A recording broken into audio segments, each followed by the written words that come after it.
오늘 저는 여러분과 함께 삶과 찬양이라는 제목으로 은혜를 나누고자 합니다. 인간의 생애 중 푸른 신호등이 켜져 계속 영광에 취해서 나아갈 때는 삶의 의미를 묻지 않고 살아갈 수가 있습니다.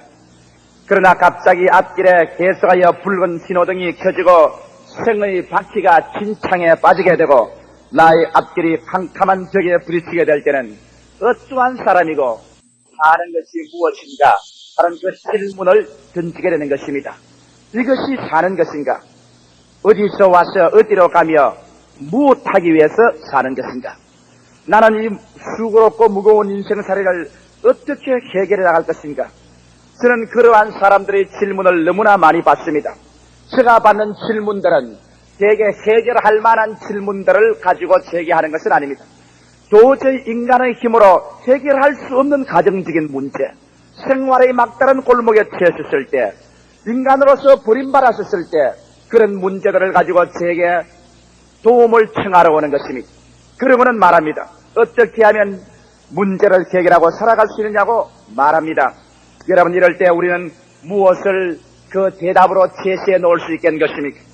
요 며칠 전에도 우리 상당한 중류 이상의 생활을 하는 중년의 신사 한 분이 제게 진실한 질문을 던져주었습니다. 그러나 나는 말이 인생을 살다 보니 이제는 중년이 되고 언간 모르게 생활의 토대와 기반이 잡히게 되었는데 무언지 모르게 이제는 허탈감으로 사는 것이 무언지 자꾸 그 질문이 아침 저녁으로 그 중심을 괴롭힌다는 것입니다. 그렇다고 해서 그가 교회 안 나오는 건 아닙니다. 부인과 자녀들과 함께 주일날은 꼭 교회 나오고 특별한 경우가 아니면 3일날도 빠지지를 않습니다. 그리고 연보도 착실히 합니다. 그럼에도 불구하고 무엇이 인생을 사는 것인가? 하나님 뜻대로 살려고 하는데 무엇이 정말 이것이 하나님의 뜻이라고 꼬집어 말하도록 하나님의 뜻 가운데 내가 살 수 있는 것인가? 그런 여러 가지 회의와 번민에 쌓여서 제게 질문을 해왔습니다. 무엇을 하고 살아야 될까요? 좋을 때나 고절 때나 어떻게 나의 생활 중에 하나님의 뜻을 성취하고 가치 있게 살 수 있을까요? 그런 질문을 했었습니다. 사람들은 하나님의 뜻을 행하고 가치 있게 살려면 굉장히 장엄한 일들을 해야 될 줄 알고 있는 것입니다. 예를 들어 말하면 갑자기 목사가 되어야되는지, 그렇지 않으면 굉장한 변혁이 일어나서 일생을 내 주께 맡겨서 있는 것 다 바쳐버리고 빈손 들고 큰 선교지로 떠나간다든지 이러한 굉장한 일을 해야 정말 하나님의 뜻 가운데서 사는 생활을 하는 줄 그렇게 오해를 하고 있는 것입니다. 저는 그분에게 아주 간단한 말로 하나님께서 매일매일 생활 가운데 영광을 바라시고 평범한 생활 중에 자고 깨고 먹고 직장에 나가고 자녀들을 돌보고 부엌에서 일하는 그 가운데서 정말 하나님의 가치를 얻고 영광을 얻고 정말 하나님의 사업을 하는 간단한 길을 제가 말씀해 드렸습니다. 아마 제가 그분에게 말한 것을 여러분에게 오늘 말하면 실망할지도 모르겠습니다. 또 여러분께서 수긍이 안 갈지도 모르겠습니다. 그러나 성서를 통하여 저는 이것이 하나님의 뜻인다는 것을 여러분에게 오늘 증거해 드리고자 하는 것입니다. 나는 그분에게 말했습니다. 부형님, 이 세상에 별난 일을 해야 하나님의 뜻을 행하고 영광을 돌리는 것이 아닙니다. 부형님은 매일같이 아침부터 저녁까지 또 일반 평범한 생활 가운데 자동차를 타시고 직장으로 나가시고 일하시다가 돌아오면서까지 하나님께 찬미하고 감사하는 생활을 하면은 하나님 앞에서 당신의 지연바 소기의 목적을 다하고 우리 아버지의 뜻을 가장 근원적으로 이룰 수 있는 것입니다. 이것만 할 수만 있다면은 당신의 생활 속에 그 이상 다른 것은 덤으로 하나님의 뜻을 이루게 되는 것입니다. 그런 눈을 휘둥그레 뜨고 아니 하나님의 뜻을 행하고 주를 위해서 기쁘게 사는 생활이 찬미하고 주께 감사하는 생활 그렇게 간단한 일입니까? 그렇게 물었습니다. 여러분, 왜 우리의 삶과 찬양이라는 것은 절대로 하나님 앞에서 없을 수 없는 문제인가? 저는 오늘 여러분에게 세 가지 이유를 들추어서 말씀해드리겠습니다. 첫째로 삶과 찬미는 우리 인간 존재로부터의 깊은 연관성을 가지고 있는 것입니다. 하나님께서 세상을 지었었을 때 세상을 짓고 일하고 수고하는 부분에 가서는 하나님은 전혀 당신 혼자 일하셨지 사람의 도움을 요구하지 아니하셨습니다. 성서에 보면 하나님께서 땅이 공허하고 혼돈하며 흑암이 깊어무에 있을 때 제일 처음 빛을 지음으로부터 시작해서 최후에 인간을 지었을 때까지 하나님께서는 인간의 도움을 하나도 바라지 않았습니다. 인간이 최후에 지어져서 하나님 앞에 섰을 때 하늘을 쳐다보니 별들이 찬란하고 땅을 바라보니 오곡백과 물을 있고 바다에 보니 생선이 있고 나무에는 새들이 울부짖고 땅 위에는 짐승들이 뛰고 아무것도 사람이 손댈 만한 미완성 작품이 하나도 없었습니다. 조금도 미완성 작품이 없이 완전한 것으로 세계가 지어지셨습니다. 그러면 아담이 할 일이 무엇인가? 여러분, 아담이란 말은 아다마에서 나온 말입니다. 히브리어 아다마는 흙이란 말인 것입니다. 아담이란 말은 흙에서 지어진 인간이 할 수 있는 일은 무엇이겠습니까? 인간이 할 수 있는 일은 하나님을 신뢰하고 하나님을 찬미하고 감사하는 일밖에 없었습니다. 아니 고작 그것입니까? 그렇습니다. 가장 인간으로서 하나님 앞에 중요한 것은 하나님 앞에 찬미하고 하나님께 감사하는 이것이 인간과 하나님 사이에 언제나 열린 문을 열어놓는 가장 기본적인 인간의 위치인 것입니다. 여러분께서 기상천외의 일을 하여 하나님 앞에 가까이 나갈 수 있는 것이 아닙니다. 찬송함으로 그 문에 나가며 감사 앞으로 그 앞에 나가라고 시편기하는 말하고 있는 것입니다. 이것이 오늘날 인간의 가장 기본적인 것입니다. 만일 아담과 하와가 하나님께 찬미하고 감사를 계속해서 했으면 그들의 생활 가운데 안쪽으로나 바깥쪽으로 에덴 동산은 결코 빼앗기지 않았을 것입니다. 그러나 사탄이 왔을 때 여러분, 아담과 하와가 하나님을 배반한 중대한 모반의 죄를 짓게 하기 전에 그들의 마음속에 무엇을 빼앗은지 압니까? 감사와 찬양을 빼앗았습니다. 뱀이 하와에게 뭐라고 했습니까? 정말 하나님이 동산에 있는 모든 실과를 다 먹지 말라고 하느냐? 벌써 마음속에 불평을 넣어주는 것입니다. 아니라 동산의 모든 실과는 다 먹되 선악을 하는 실과는 먹지 말고 손대지도 말라더라. 혹시 죽을까 하노라. 아니라 네가 이 실과를 먹는 날에는 내 눈이 밝아져서 너도 하나님처럼 될 것이라. 너가 하나님처럼 될까 두려워해서 하나님이 먹지 못하게 하신 것이다. 마귀가 심은 것은 마음의 불평이었습니다. 원망이었습니다. 하와의 마음속에 불평과 하나님에 대한 원망이 들어왔습니다. 이 불평과 원망은 전염병처럼 퍼져나갑니다. 아담의 마음속에 불평과 원망이 들어갔습니다.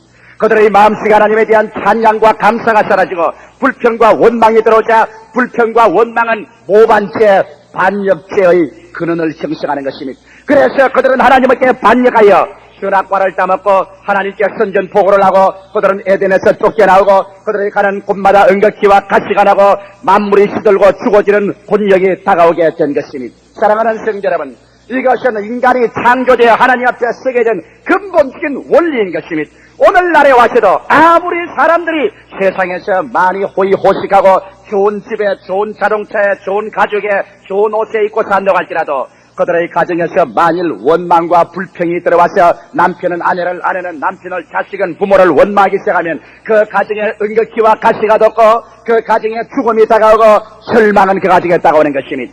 오늘날 인간 생활 가운데서 가장 무서운 해독은 사람들이 해독이라고 생각하지 않은 불평과 원망인 것입니다. 불평과 원망을 사람들의 마음속에 심어넣을 수 있다면 반역과 배반을 일으킬 수 있는 것입니다. 오늘 공산주의자들이 그들의 혁명 노선에서 제일 하기를 원하는 것은 자유민주주의 국가에 불평과 원망을 심어넣는 것입니다. 그래서 국가를 모반하고 반역의 죄를 일으키려고 하는 것입니다. 이러기 때문에 여러분, 가장 근원적으로 무서운 정신적인 상황이 불평과 원망죄인 것입니다. 하나님께서 친히 태간 이스라엘의 300만 백성을 홍해수를 건너고 광야를 지나와서 친히 눈동자 악같이 아끼던 그 사람들에도 그 사람들이 불평과 원망을 그치지 아니할 때 주님은 가차없이 태양 끝 아래 그들의 뼈가 바래도록 다 광야에서 멸해버리고 말한 것입니다. 사랑하는 성도 여러분, 아담과 하와가 할 수 있는 최대의 일은 하나님 앞에서 찬미와 감사였었습니다. 그러나 그들이 찬미와 감사를 버리고 불평과 원망이 들어오고 모반하고 반역할 때 그들에게는 죽음이 선고된 것입니다. 수많은 사람들이 말합니다. 왜 우리 가정에는 열심히 일하는데 축복이 오지 않은가? 우리의 사업체는 왜 흥하지 않은가? 왜 우리 가정에는 병이 많은가? 우리 가정에는 왜 행복이 없는가? 여러분, 제가 근본적인 이유를 말해드릴까요? 오늘 이 아침 이 오후 시간에 여러분이 여러 가지 다른 이유가 있겠지만 가장 근원적인 문제는 여러분의 가슴에 손을 얹고 내 마음속에 하나님에 대한 감사와 찬미가 있는가? 내게 준 아내와 남편, 자식과 생활 환경에 대한 찬미와 감사가 있는가? 만일 여러분의 가슴 속에 찬미와 감사가 끊어지고 원망과 불평, 그 다음에 모반과 배반이 있다면 여러분의 생활 속에 이로 말미암아 에덴의 아름다운 동산의 생명은 떠나가 버리고 새는 울음을 거치고 꽃은 시들어지고 물고기는 죽고 짐승은 싸우고 흑인이 흙으로 돌아가는 사망의 세력이 여러분의 가슴과 여러분의 가정을 침범해 들어왔다는 것을 잊지 마시기 바랍니다. 사람들은 자기의 가정을 위해서 힘껏 일하고 좋은 집을 짓고 자식들에게 좋은 교육을 시키고 겨울에는 감기 들리지 않게 좋은 기복을 입히려고 하면서도 가장 근원적으로 무서운 인간을 도적질하고 죽이고 멸망시키는 불평과 원망죄에 관해서는 손을 쓰지 않고 있는 것입니다. 불평과 원망죄는 한치 두치 여러분의 개인의 생활과 가정과 여러분의 사업 전체를 무덤 속으로 파묻어 들어가고 있다는 것을 오늘 여러분 인식해야 되는 것입니다. 이러므로 인간이 창조된 근본적인 원리가 찬미와 감사할 때 하나님이 우리를 위해서 에덴을 만들기로 되어 있는 것입니다. 성경에 여러분 처음이 찬미와 감사가 인간에 준 책임이면 마지막을 한번 보십시다. 인간이 완성되어 이 세상이 끝나고 역사가 마지막 수레바퀴가 중지하고 우리가 주께서 호련과 천사등의 고함과 하나님의 나팔로 주 안에서 죽은 자가 일어나고 산 자가 변화되어 하늘로 올라가서 새 하늘과 새 땅과 새 예루살렘과 새 역사가 시작했을 때 그곳에 가서 우리가 무엇을 할까요? 그곳에 가서 무슨 미완성 작품이 있어서 우리가 하나님을 도울 수 있는 일이 있겠습니까? 하나님은 알파와 오메가요 처음과 나중이요 시작과 끝이라 새 하늘과 새 땅과 새 예루살렘도 미완성 작품은 없습니다. 그러면 인간이 가서 할 일은 무엇인 것입니까? 여러분 요한계시록에 보면은 하늘에 올라간 천사들과 인간들이 제일 먼저 하는 장면이 나옵니다. 요한계시록 4장 8절 이하에 보면 천사가 하는 말이 나옵니다. 그들이 밤낮 쉬지 않고 이르기를 거룩하다 거룩하다 거룩하다 주 하나님 곧 전능하신 이여 전에도 계셨고 이제도 계시고 장차오실지라고 그 생물들이 영광과 존귀와 감사를 보좌에 앉아서 세색도록 사시는 이에게 돌릴 때 24장로들이 보좌에 앉으신 이 앞에 엎드려 세색도록 사시는 이에게 경비하고 자기의 멸류관을 보좌 앞에 던지며 가로되 우리 주 하나님이여 영광과 존귀와 능력을 받아시는 것이 합당하오니 주께서 만물을 지으신지라 만물이 주의 뜻대로 있고 또 지으심을 받았나이다더라. 5장에 들어가서 천상 성도들은 무엇을 합니까? 천상 성도들은 큰 음성으로 가로되 죽임을 당하신 어린 양의 능력과 부와 지혜와 힘과 존귀와 영광과 찬송을 받으시기에 합당하도다 하더라. 내가 또 들으니 하늘 위에와 땅 위에와 땅 아래와 바다 위에와 또 그 가운데 모든 만물이 가로되 보좌에 앉으신 이와 어린 양에게 찬송과 존귀와 영광과 능력을 세세토록 돌릴지어다 하니 완성된 세계 속에서 여러분 만물이 하는 직분이 무엇입니까? 천사도 여호와를 찬미하고 감사하는 것, 성도들도 여호와를 예배하고 감사하는 것, 만물이 하늘에 있는 것이나 땅에 있는 것이나 땅 아래에 있는 것이나 만물이 여호와께 찬미하고 감사하는 것, 이것이 바로 천상에 들어가서 우리가 사는 삶의 가장 기본적인 원리요 태도인 것입니다. 그렇기 때문에 인간을 지었을 때나 인간을 나중에 완성했을 때나 우리에게 주신 제1차적인 사명은 여호와를 감사하고 찬미하는 것입니다. 감사와 찬미는 누구든지 할 수 있습니다. 남녀노유, 빈부, 귀천, 무식한 자나 지식 있는 자나 다 같이 아침부터 저녁까지 하나님께 감사하고 하나님 찬미할 수 있습니다. 하나님이여 감사합니다. 오늘 건강을 주시니 감사합니다. 우리 아버지를 찬미합니다. 이 말을 누가 못합니까? 그러나 여러분께서 그 일을 쉬지 않고 할 수 있으면 여러분은 인간으로서 지어진 근본적인 사명을 다한 겁니다. 인간으로 지어진 하나님과의 근본적인 위치가 성립된 것입니다. 데살로니가전서 5장 16절에 항상 기뻐하라, 쉬지 말고 기도하라, 범사에 감사하라. 이는 그리스도 예수 안에서 너희를 향하신 하나님의 뜻이니라. 여러분께서 기상천외의 일을 해야 하나님의 뜻을 행하고 하나님이 여러분을 사랑한다고 생각하면 잘못인 것입니다. 여러분께서 감사함으로 거물에 나가며 찬양함으로 하나님 앞에 나갈 때 이것이 너희를 향하신 하나님의 뜻이니라. 감사와 찬송의 생활이 여러분에게 가치를 가져옵니다. 감사와 찬송의 생활이 여러분의 생활 속에 하나님의 뜻을 이루는 생활인 것입니다. 감사와 찬송의 생활이 여러분과 나에게 사망을 철폐하고 마귀를 물리치고 에덴의 영광을 가져오는 습경이 되는 것입니다. 둘째로 여러분께서는 제게 이런 질문을 할지 모르겠습니다. 그건 조 목사가 모르는 소리 합니다. 원래 원리는 찬송과 감사지만은 현실적인 생활이 얼마나 답답한지 압니까? 조 목사 우리 집에 와서 한번 보십시오. 우리 집에 와서 보십시오. 겨울이 다가오는데 연탄을 준비하지도 못하고 그리고 판자의 구멍구멍마다 뚫어지고 생활은 적막강산이고 직장은 없고 수입은 없는데 애들은 교육을 시켜야 되고 또 그리고 우리 아내는 병들고 이러한 처참한 환경 가운데서 찬미와 감사를 하라고요? 아니 조 목사는 우리의 처지를 모르고 하는 소리 아니요.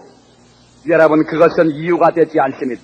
왜냐하면 현실적인 삶과 찬미에 대해서 제가 구약의 대표적인 찬미의 기록을 하나 말씀해드리겠습니다. 역대하 20장 21절로 22절에 보면 유다왕 여호사밧이 굉장히 위급한 때에 도착한 것입니다. 왜냐하면 갑자기 그에게 보호가 들어왔는데 모압 자손과 암몬 자손과 몇만 연합군들이 대거 이스라엘을 침범해 오는 것입니다. 그들은 개미떼와 같이 모아서 오는 것입니다. 이제 얼마 당도하지 않으면 예루살렘이 함락될 수밖에 없습니다. 예루살렘이 함락되면 어린아이들은 돌로 내어쳐 죽고 부녀자들은 욕을 당하고 가옥은 불타고 모든 사람들은 종으로 잡혀갑니다.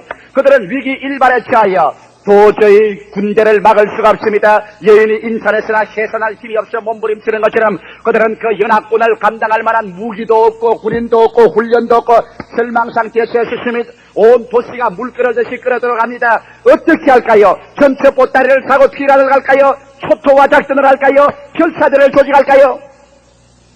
이러한 위기 속에 여기에 여호사밧 왕은 문무백관을 거느리고 백성과 함께 하나님 성전에 가서 여호와여 강한 자와 약한 자 사이에 여호와께서 도와줄 수밖에 없지 않습니까? 기도하고 난 다음 그 이튿날 전쟁터에 나갔습니다.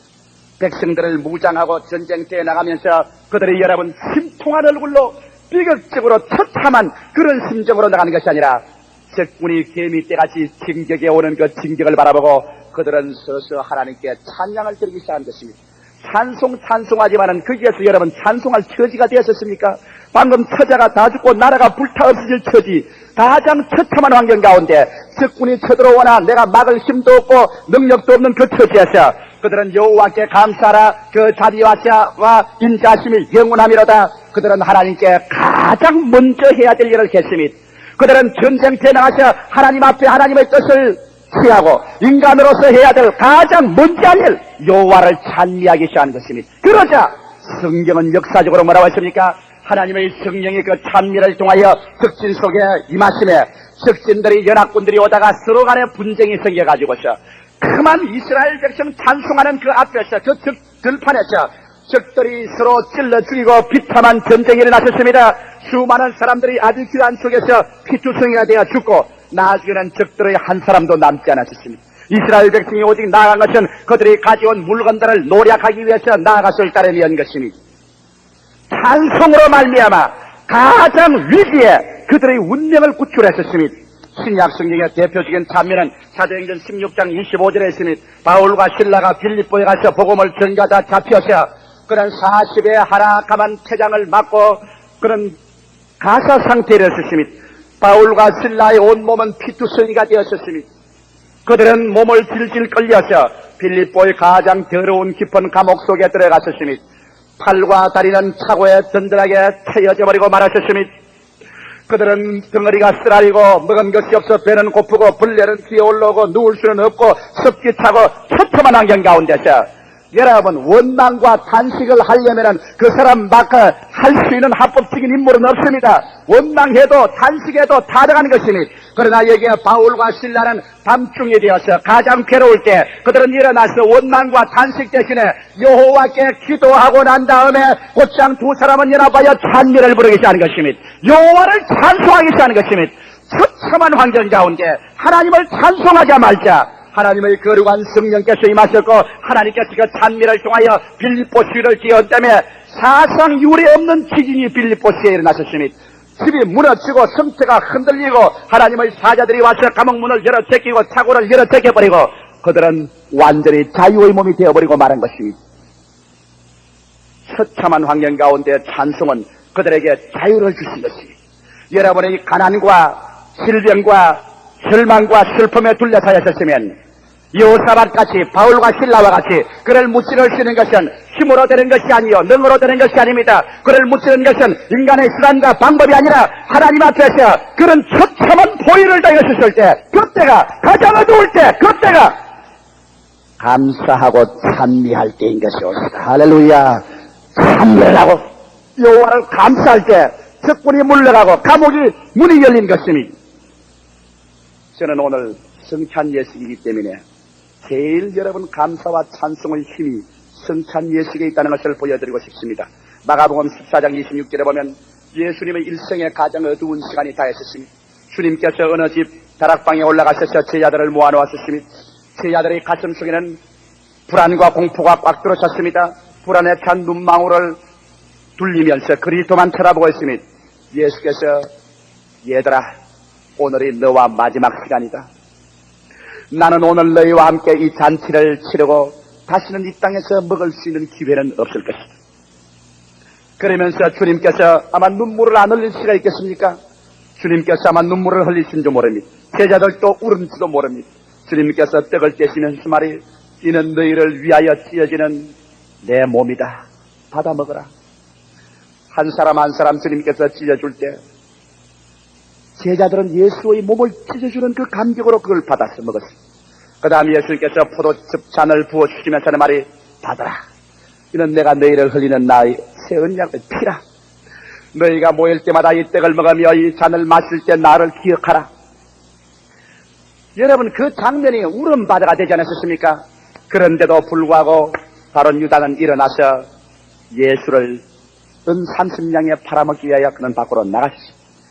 죽음의 그림자가 깊이 그곳을 뒤엎고 시물과 절망이 모든 가슴을 짓눌렀으니 그곳에서 탄식하고 슬퍼하고 이럴 수가 있냐고 해야 되겠는데 성경은 마가복음 14장 26절에 말하기를 여러분 따라 읽어주십시오. 예, 저희가 찬미하고 감난산으로 나가니라.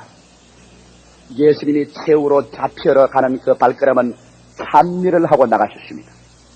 원망하고 나가지 않고 불평하지 아니하고 탄식하고 나가지 않고 주님은 잡히러 가는 그 발걸음에 주님은 찬미하면서 하나님께 감사하면서 나가셨습니다.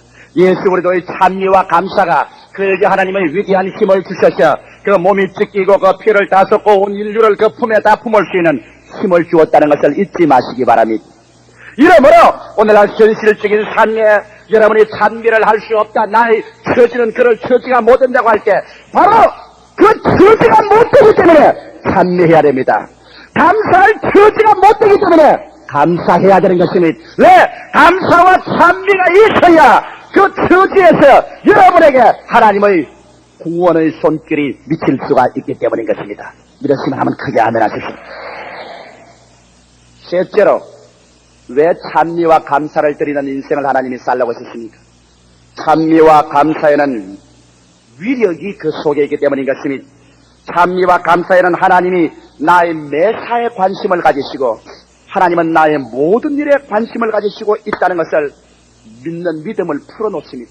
여러분 원망하고 불평하고 두려워하면 자꾸 억울하십니다. 자꾸 묶어버립니다. 나중에 꽁꽁 묶여서 아무리 기도해도 입도 떨어지지 않습니다. 그러나 절망 중에서 하나님 감사합니다. 내게 온 절망을 감사합니다. 하나님 내게 온 절망을 감사합니다. 감사하면 희한하게 모든 끈이 다 풀려버리고 가슴이 열리고 여러분의 마음속에서 믿음의 밧줄이 휙 던져져서 하나님 보좌에 쫙 걸립니다. 찬미는 하나님과 여러분 사이에 믿음을 풀어놓으시니 여러분 어떤 자매님 한 사람의 이야기를 들으십시오. 가정에 늘 풍파가 있어 미락 땡기락 했는데 하루는 갑자기 아닌 밤중에 홍두깨격으로 남편이 직장에서 돌아오더니만 오늘은 너와 나와 마지막이다 그럽니다. 어뢰 터질 거 터졌는가 보다고 있으니까 돈 2만 원을 척 내놓지만 탁 던지면서 가지고 나가! 이젠 보기 싫어! 그러지 발길로 차고 막 덩어리를 밀어냅니다. 아니 여보 진짜요 가짜예요? 진짜지 내가 가짜를 말해? 돈 2만 원 가지고 가! 세상에 그 집에 시집 와서 자식 낳아주고 일해주고 살림 살아주고 마지막 받아 나가는 것이 돈 2만 원 받아가 나갑니다. 얼마나 그 부인 말이 억울하고 원통한지. 그러나 뭐 살기 등등해서 주먹을 휘두르기 때문에 그게 말했다가는 뭐 어디 뭐 턱이 하나 비뚤어져야 나올 것 같아서 뭐 아무 보침도 못 가지고 튀어나왔습니다.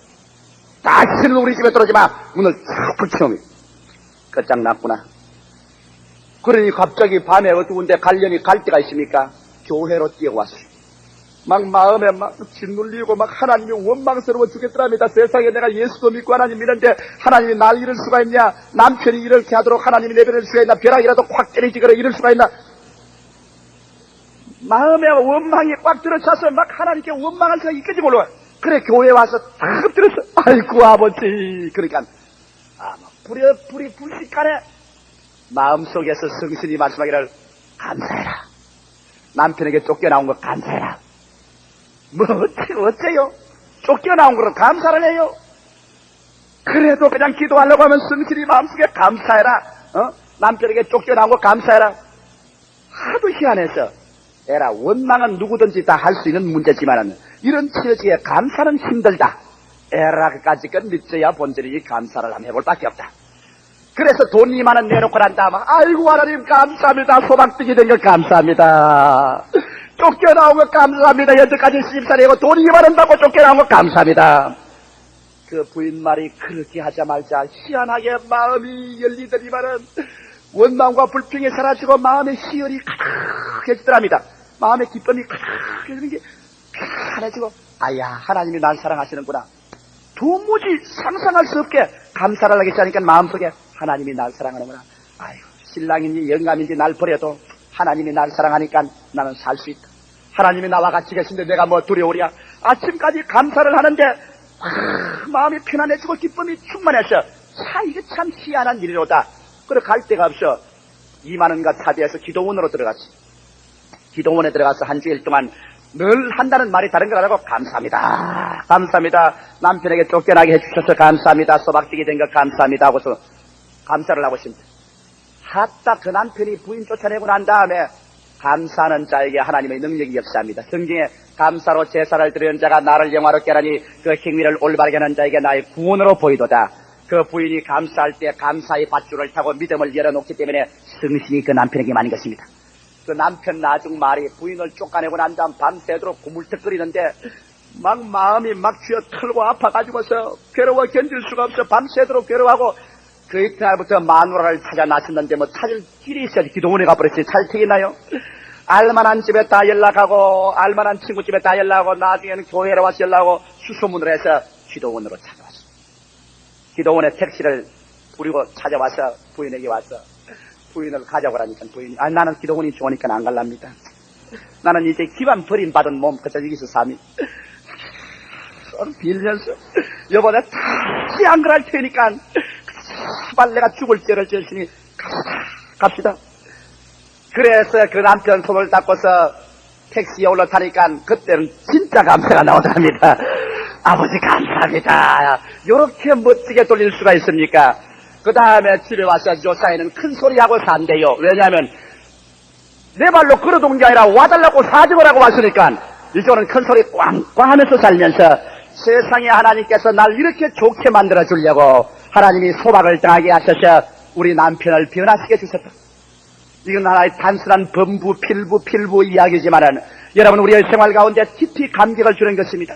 인간의 힘으로 치료할 수 없는 처참한 처지 있을 때 여러분이 감사와 찬미를 드릴 때 감사와 찬미는 여러분의 가슴 속에서 믿음의 밧줄을 하나님께 던지는 위대한 믿음을 풀어놓는 역할을 하게 되는 것입니다. 그러므로 여러분 감사함으로 하나님께 나가며 찬미함으로 그 궁전에 나가십시오. 그럴 때 믿음이 풀리고 여러분의 인격이 풀려서 여러분에게 좋은 힘이 확확 나게 하는 역사가 나타나게 되는 것입니다. 그 다음 또 우리가 왜 감사하느냐? 생에 긍정적인 자세를 주는 것입니다. 제가 늘 여러분께 말하기를 여러분의 내일은 오늘의 가슴 속에 있다고 말했습니다. 오늘 내 마음속 가슴 속에 절망과 슬픔이 꽉 들어차면 내일의 슬픔과 절망의 환경이 다가오고 오늘의 내 가슴 속에 창조와 생산의 이미지가 있으면 내일의 내 믿음대로 됩니다. 왜? 성경이 말씀하기를 내 믿음대로 될지어다 말씀했기 때문인 것입니다. 그런데 수없이 많은 사람이 설교는 듣고 긍정적으로 생각하고 부정적인 말 하지 말고, 말은 그렇게 하지만 실제 속으로 되나요? 안 되거든.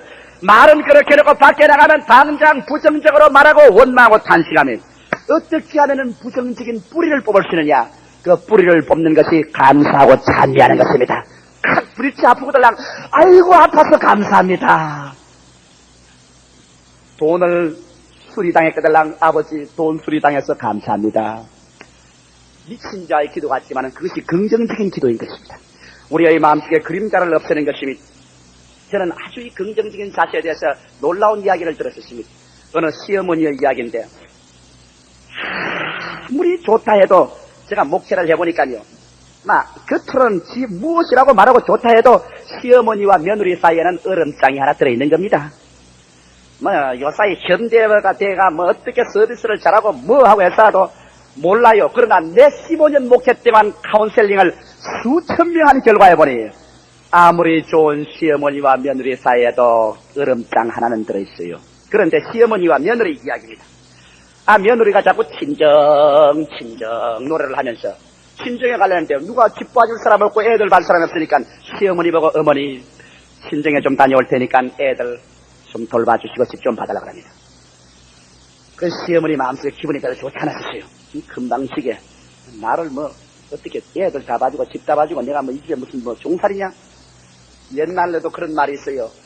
시어머니가 자기의 외손자 7살 먹는 외손자는 덩어리에 업고 5살 먹는 친손자는 손잡고 걸리면서는 말이 얘야 빨리 가자. 덩어리에 업은 이 녀석 발 시려올라.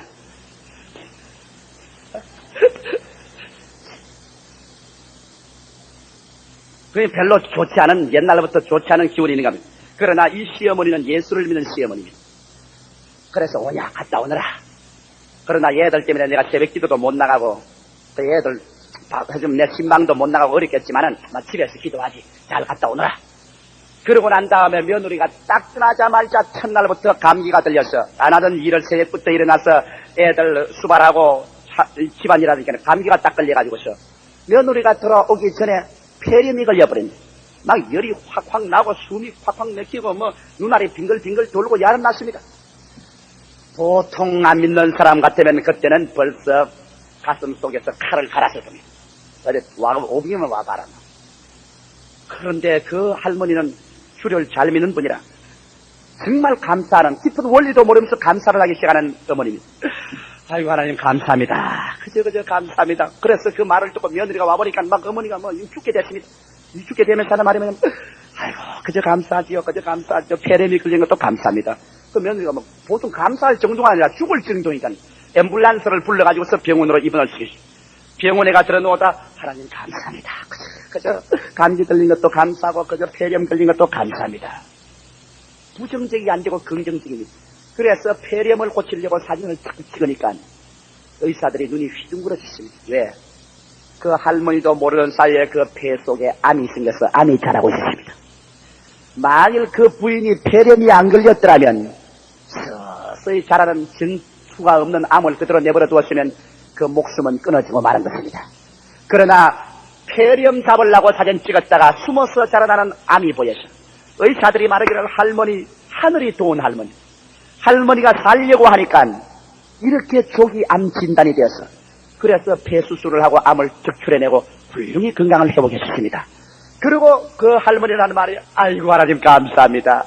세상에 우리 며느리가 친정 안 갔었더라면 내가 감기가 안 들렸을 것이고 감기가 안 들렸으면 폐렴이 안 들릴 것이고 폐렴이 안 들렸으면 내가 지금 죽었지 살아있나. 사람은 여러분 너무 눈앞에 이해상관만 봅니다.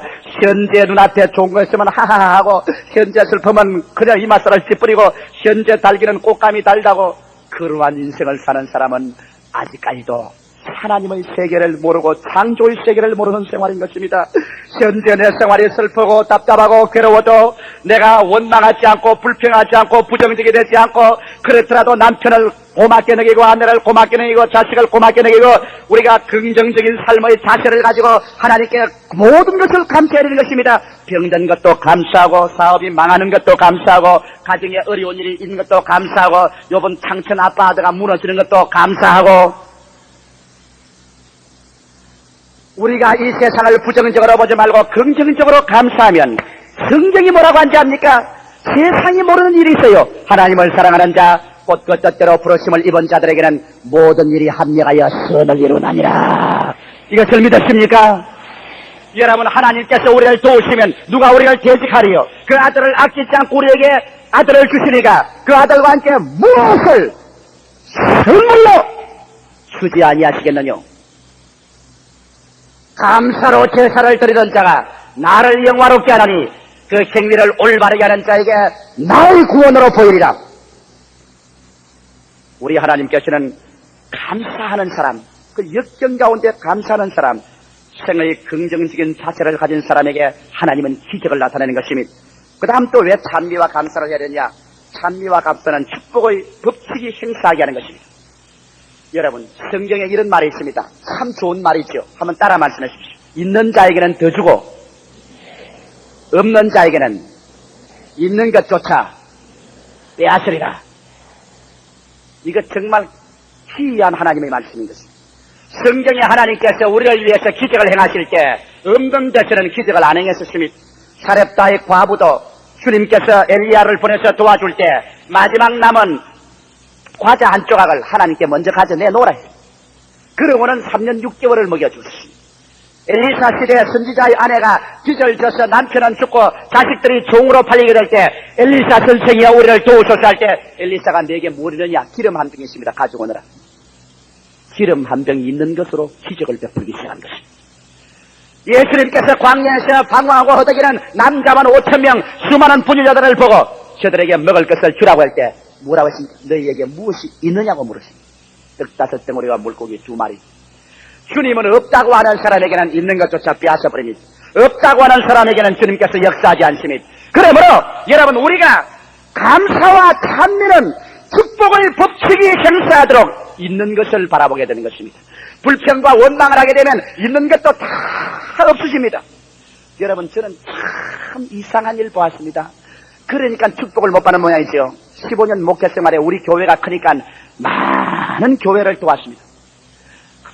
지붕이 무너졌습니다. 벽이 무너졌습니다. 교회 땅을 못 삽니다. 빚을 지었습니다. 교회를 못 들어갑니다. 그래서 최고 300만 원에서 100만 원, 50만 원, 20만 원, 제가 큰 살림하자니까 정말 큰 살림하는 그 부인이 남편 눈을 속여가면서 이리 돌려서 저리 메꾸어주고 이리 빼서 저리 메꾸는 나 그 심정을 이제야 알겠어요. 왜냐하면 일가 친척 많이 오는데 남편에게 일일이 고하면 남편이 벼락 같은 고함을 치겠고 해서 일가 친척 오는 사람마다 뭐라도 손에 들려보내려고 이리 뽑아서 저리 넣고 제가 그 일 하는데 괴롭기가 한이 없습니다. 그저 이리 뽑아서 이거 도와주고 남은 저쪽에 가서 도와주려고 이거 뽑아서 저리 도와주고. 그런데 지금까지 내게 도움받은 사람 치고 많이 도와준 사람일수록 더 큰 원수가 되었습니다. 하나 또 안 도와준 사람은 나하고 좋아도 아니하고 미워도 아니합니다. 그러나 내가 도와준 사람 치고 나하고 원수 안 된 사람이 거의 없습니다. 왜? 내게 받아간 사람마다 돌아서서는 하는 말이 지글 가지고 줬나? 하나님이 맞듯이 줄 거 줬지. 그럽니다. 그리고 반드시 도와주고 난 다음 내가 자네 도와줬지 않느냐 하면 완전히 원수되고 맙니다. 저는 거기에서 옛날 말을 깨달았습니다. 우리 할머님께서 옛날 하신 말씀이 머리 감은 짐승 도우지 마라. 도와주고 나면 악물한다. 그런 말을 늘 해요. 그렇다고 해서 우리가 안 도울 수는 없습니다. 우리가 도울 수 있는 힘이 있을 때는 도와야 됩니다. 그러나 그런 사람들이 잘 되더냐? 절대로 도와주고 난 다음에도 감사할 줄 모르는 사람 치고 잘 되는 사람을 내가 한 사람도 못 봤었습니다. 여러분, 가장 평범한 사람은 도움을 받고는 모른 체 합니다. 비열한 인간은 도움을 받고 난 다음 열등의식을 커버하기 위해서 악물합니다. 원수를 도로 갚습니다. 가장 고상한 영혼만이 도움을 받고 난 다음 고맙습니다. 인사를 하는 것입니다. 이번 오순절 세계대회 할 때 미국 사람들이 와서 말합니다. 우리 미국은 이상하다고 그래요. 왜 그러니까 세계 미국 옷 안 입은 사람 없고 세계 미국 밀가루 안 먹은 사람이 없고 세계 미국 달러 안도 안 준 사람이 없는데 세계에서 제일 미움받는 종족이 미국 종족이라 그렇게 말을 합니다. 도와주는 것은 힘든 일입니다만 도움을 받고 감사하는 일은 더 힘든 일인 것입니다. 여러분, 감사하기 시작할 때 그 사람에게는 여러분 축복의 법칙이 행사합니다. 있는 자에게는 더 주고 없는 것은 있는 것까지 빼앗으리라. 우리가 하나님께 얼마나 축복을 받았습니까? 생각해 보십시오. 하나님을 안 믿는 사람이라도 햇빛과 공기와 물과 생명과 가정과 감사하려고 하면 무엇이 눈에 보입니다. 그러다 원망과 불평을 하기 시작하면 눈에 보이는 것조차 전부 다 뒤로 제껴버리고 없는 취하는 것입니다. 사랑하는 성도 여러분, 여러분의 생활 속에 축복의 법칙이 역사하기를 원합니까?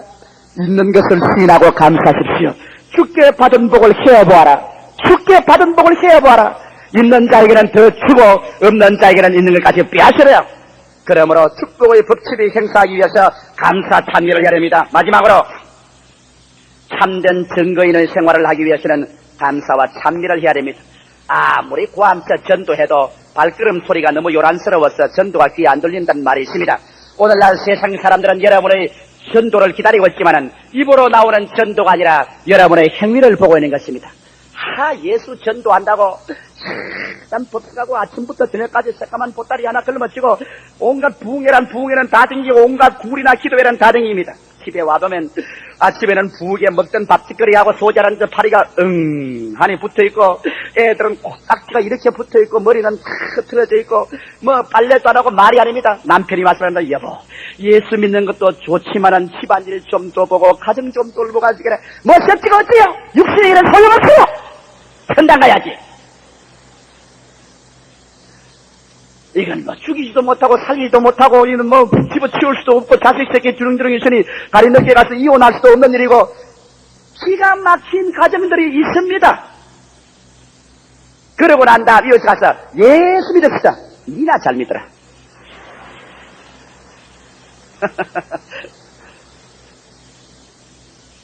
사람들은 오늘날 우리 입에서 나오는 말소리를 기다리는 것이 아니라 우리 행위에서 나오는 발걸음 소리를 기다리고 있는 것입니다.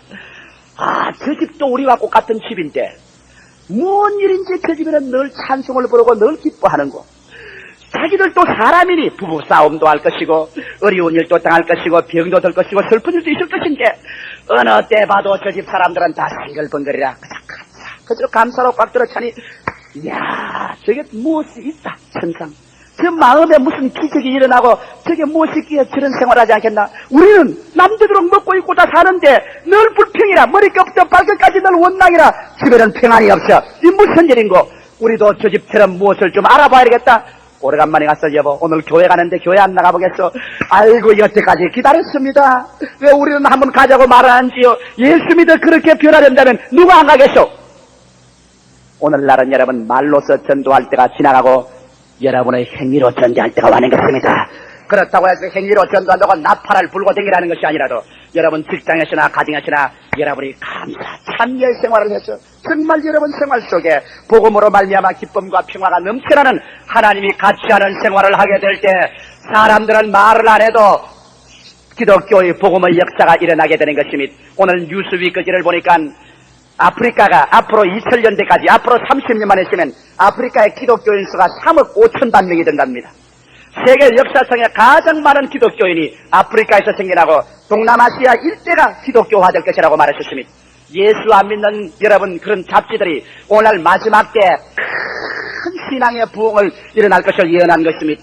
성경은 말세 남종과 여종에게 성령을 물붓듯이 부어주시겠다 하셨습니다. 이와 같은 때 우리의 전도는 정말 우리의 행위로서 우리의 감사 생활로서 이루어져야 될 것인 것입니다. 이러므로 사랑하는 성도 여러분 우리가 진실한 신앙생활을 하려면 숨쉬지 않고 못 사는 것처럼 감사와 찬미를 하지 않고는 하나님 앞에 살 수가 없습니다. 마귀는 도적질하고 죽이고 멸망시키기 위해서 와서 제일 먼저 하는 것이 원망과 불평, 반역과 모반입니다.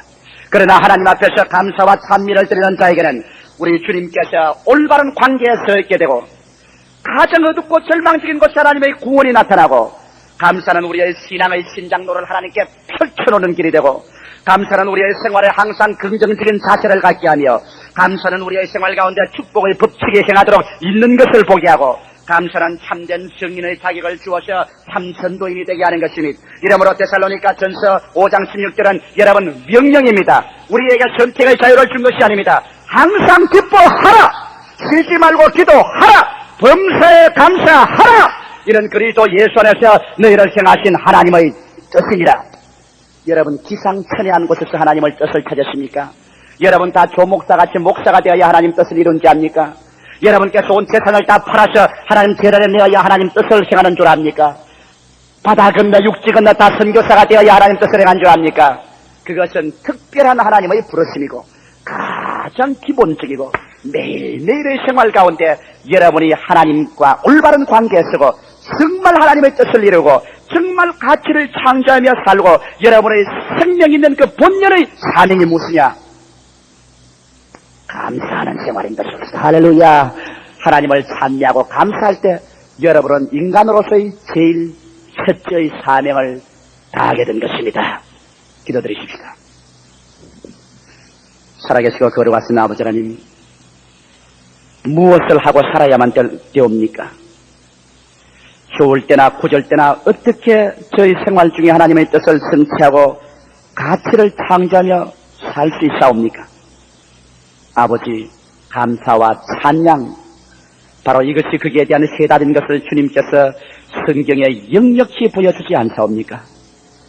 살아계신 아버지, 오늘 제3부 예배 참석한 성도들 중에 원망과 불평죄에 지은 자는 회개하게 되게 도와주시옵소서. 원망과 불평은 하나님께 대한 반역이요 모함이라는 것을 알게 되게 도와주시옵소서. 원망과 불평은 우리 가정의 질병과 사업의 낭패와 가정적인 죽음을 가져오는 동기가 된다는 것을 알게 되게 도와주시옵소서. 우리 아버지 하나님이시여, 그러므로 우리가 그물이 피하듯이 뱀 피하듯이 원망과 탄식을 피하고 항상 찬미하는 생활로 돌아서게 도와주시옵소서. 항상 서로 감사하는 생활로 돌아서게 도와주시옵소서. 아버지, 예수님께서는 죽으러 가시면서 찬미하고 나가셨사옵니다. 오늘 우리가 예수님의 찢어진 몸과 그 흘리신 피를 받아들여 우리가 병고침 받고 저주에서 노예람 받고 죄사함 받는 놀라운 그리스도와의 만남의 기적을 우리가 체험하려고 하는 이 마당에 아버지, 불평하고 원망하고 살한 죄를 회개하는 우리들 되게 도와주시옵소서. 다 회개하고 그리스도의 피로 씻고 거룩한 성찬을 맞이하게 하여 주시옵소서. 예수님 이름으로 기도하옵나이다. 아멘.